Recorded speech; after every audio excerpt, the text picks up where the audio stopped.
आपके हिसाब से अरविंद केजरीवाल की जो कोशिश थी चौथी दफा मुख्यमंत्री बनने की, एक बार फिर से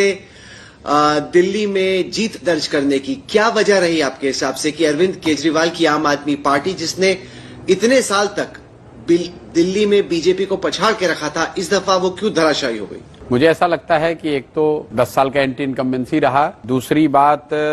केजरीवाल जी का खुद से मुख्यमंत्री न होना। मेरी समझ से वो एक बड़ी गलती आम आदमी पार्टी ने करी। जब लिकर स्कैम को लेकर बात चली,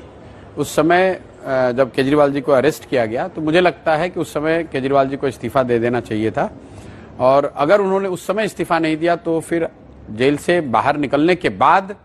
इस्तीफा देकर किसी दूसरे को मुख्यमंत्री बनाना शायद स्ट्रैटेजिकली ठीक नहीं था। और पिछले मॉनसून में जो वाटर लॉगिंग की वजह से परेशानी हुई थी और जो सड़कों की स्थिति उसके बाद रही है, मैं उसको समझता हूं कि लोकल लेवल पे वो भी बड़ा मुद्दा रहा है। तो कुल मिलाजुलाकर केजरीवाल जी का जो पिछले 1-1.5 साल में पॉलिटिकल जो स्टांस उनके रहे हैं, इंडिया गठबंधन में जाना और फिर उससे एक तरह से निकल जाना, दूसरा जब आप पर लीगल केस हुए तो आपने इस्तीफा नहीं दिया, जेल गए तब भी इस्तीफा नहीं दिया, फिर वापस आकर इस्तीफा दे दिया तो मुख्यमंत्री भी नहीं रहे,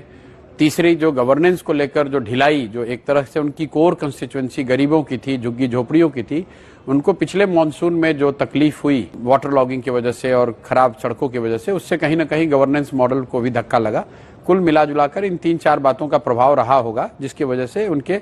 मुझे लगता है कि 8-9% वोट शेयर